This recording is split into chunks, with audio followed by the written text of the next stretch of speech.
Après la cuisine, eh bien, vous l'avez remarqué, à Halloween, on se déguise si peu en même temps, hein. Et puis, on fête Halloween. Mais alors, d'où vient cette fête? Eh bien, c'est ce que va tenter de nous expliquer Stéphanie, c'est ça? Oui, c'est ça. Alors, c'est vrai que aujourd'hui, c'est Halloween, la fête la plus bizarre de l'année. Alors, Noël, c'est simple, c'est la naissance du petit Jésus. Pâques, sa résurrection.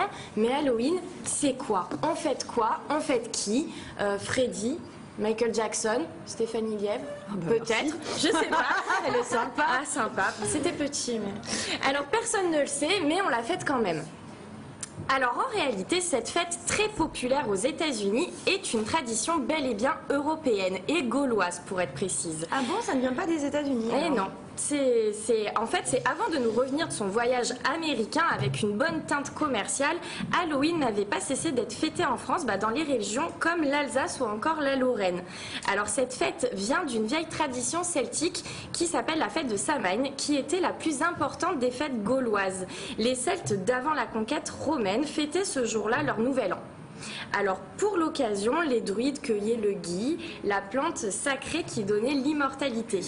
Alors après cette cueillette qui était l'acte le plus important de la fête de Samhain, le village organisait un grand festin où finalement on buvait du vin, de la bière, de l'hydromel et la fête durait d'une semaine à 15 jours. Moi, j'aurais bien aimé y être. Hein. Ah oui, quand même. Ça me tente 15 jours de fête, comme ça, voilà. À boire du jus d'orange et puis manger des bonbons. Voilà.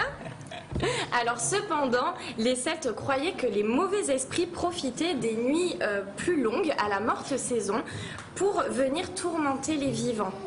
D'accord. Donc avec le changement, les craintes ancestrales de la nuit se réveillaient et on dit que le monde de la nuit n'appartient plus aux vivants mais à des êtres surnaturels. Donc ils viennent, ils hantent... Ils viennent et ils hantent le village. Alors pour être sûr d'effrayer ces esprits, les villageois se grimaient de façon effrayante. Ah, c'est pour ça qu'on se déguise alors. Et en fait, c'est donc pour ça que la principale tradition d'Halloween veut que les enfants se déguisent avec des costumes effrayants. Voilà,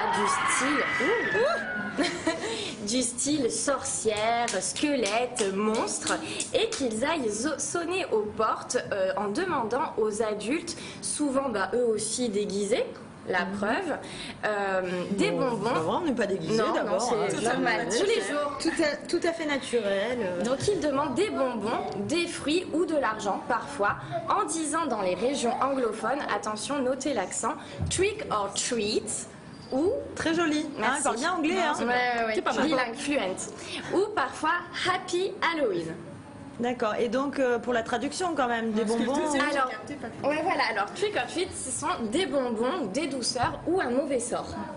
D'accord. Voilà d'où vient vraiment la tradition d'Halloween. Alors un petit message à tous les donneurs qui, comme moi, ce soir, vont ouvrir la porte aux enfants. Dites-vous que c'est peut-être encore le meilleur moyen d'écouler votre vieux stock de chocolat qu'on vous a offert à Noël dernier. Oh, c'est pas très sympa. Mais c'est Halloween, on peut tout se permettre. Et donc on y va, on dit des bonbons ou un mauvais sort. Des bonbons ou un mauvais sort. Et là, on est obligé de nous donner des confiseries, des douceurs. Ou sinon, on a le droit de faire des blagues et peut-être... On fait pas de mauvaises blagues quand même. Hein. Non, on pas de évite, mauvaises blagues. Les œufs pourris, les trucs pas bien et tout, on fait pas ça. Mais ça se fait. Oui, non, on fait pas, Stéphanie. Non, on fait pas. C'est ça. Numéro 13. Parce qu'elle a les cheveux noirs aujourd'hui. Oui, c'est ça. Normalement, elle est blonde. Hein. Oui, donc là, je suis blonde, ça y est. Et donc, alors, sur Halloween, quoi d'autre encore? Quoi d'autre? Alors, pourquoi peut-être la citrouille? Oui. Finalement, c'est vrai que c'est quand même l'emblème d'Halloween. Alors, ça vient finalement d'un conte, Jack au la lanterne, qui était le héros d'un conte qui devait porter, donc jusqu'à son jugement, une lanterne.